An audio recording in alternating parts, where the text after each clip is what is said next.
Hi everyone, this is Randall with Carter Hill Honeybees. And over this last week I took delivery of this Maxant wax melter. Finally today I've had a chance to get it out and look at it. Everything looks good. It comes shipped in this box, it's packed very well. I'll kind of set up here and show you all the parts, and it should go together pretty quick. So once I get it together, I'll explain how it's supposed to work and show you all the features of it. So here we have a couple of holes to screw these valves in.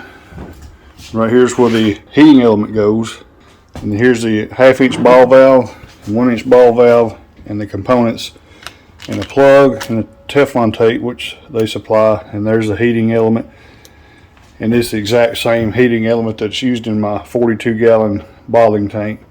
And then here's a little platform baffle that sits in there. The heating element will go underneath like so. The heating element will sit in there like that. You'll be able to set a 5-gallon bucket up here in some warm water. You can melt honey with it. Has several different uses. I probably could have built something that functioned like this out of an old electric hot water heater, but I guess basically, especially since it had the same element, I just decided to go ahead and purchase it, and that would give me a spare heating element in case that one went out. And plus this is pretty much ready to go and will save that time for me as well. So I'll get set up here and assemble it, and then we'll take a look at it again. This should prevent any water leaks, and 2 or 3 rounds around the plug should do it. I'll pick up this brass elbow, do the same.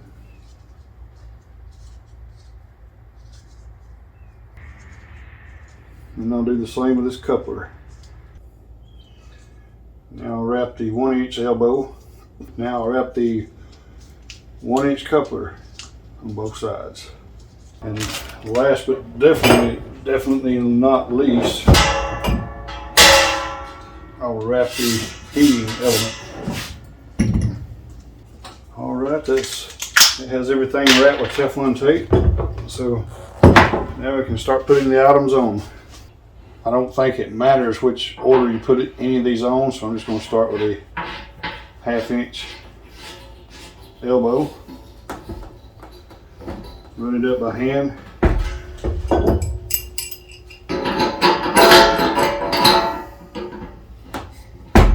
And just snug it up. Now I'll put the coupler in. Now I'll put the ball valve on.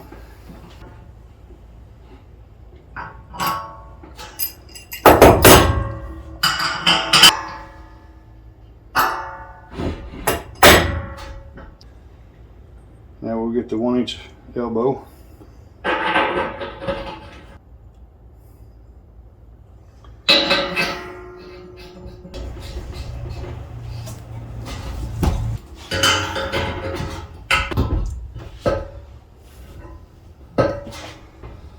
So now we've got our two valves on there, and they're ready to go.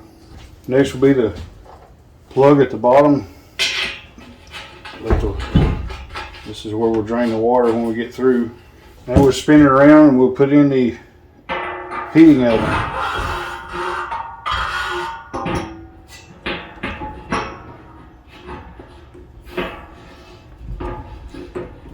This can be a little tricky to get started, but it started pretty easy.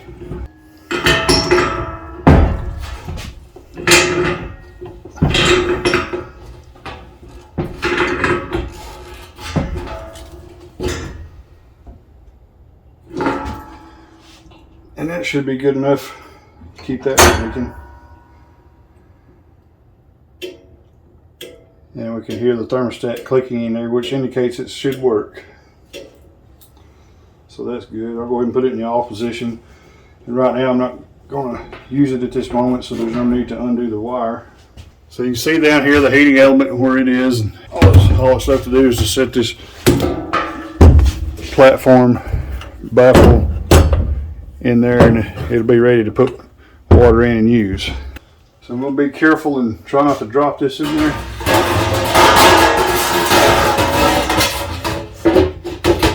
And I was successful in getting it in there. Now you can see what it looks like. You can set a 5-gallon bucket in there and reliquefy honey if need be. So now we're ready for operation, and And the way I understand this works, I'll fill this up with water probably right here or at the bottom of this 1-inch valve. I'll get the water boiling in there, or at least well over 150 degrees, and I can pour this with wax and melt all the wax, and then disconnect it and let it settle for about 15 minutes. Then you can open this valve. Should drain out most of the debris and the slum gum. And then once you see some yellow wax start coming out, then you shut it off. You'll have your pan and stuff ready over here with whatever strainer you're going to have. There's supposed to be a little bit of junk come out of here. So then this is where your clean wax will come off the top of your slum gum there, leaving it in here in your water. So this should leave you with clean yellow wax for the most part. Now I will strain it through some cheesecloth. And if I didn't point it out, they also got this lid which should help it come to a boil or heat up faster. But there it is. That's a complete unit assembled. That only took a few minutes, so very easy to do. I like the design of it. It's pretty light and small. Should be pretty easy to use, and it don't take up much room. And there it is, the MaxHant wax cappings melter. It's all assembled. Got the heating element in there. It's all ready to go. The valves are here ready to go. Got a nice lid on it. Went together really easy. So hopefully here in the near future I'll be able to get this out and give it a try. I'm really excited about it. I've got some wax and stuff to render with it, so we'll get to test it out here in the very, very near future. Well, I appreciate you for joining me for this short video today, and we'll catch you next time.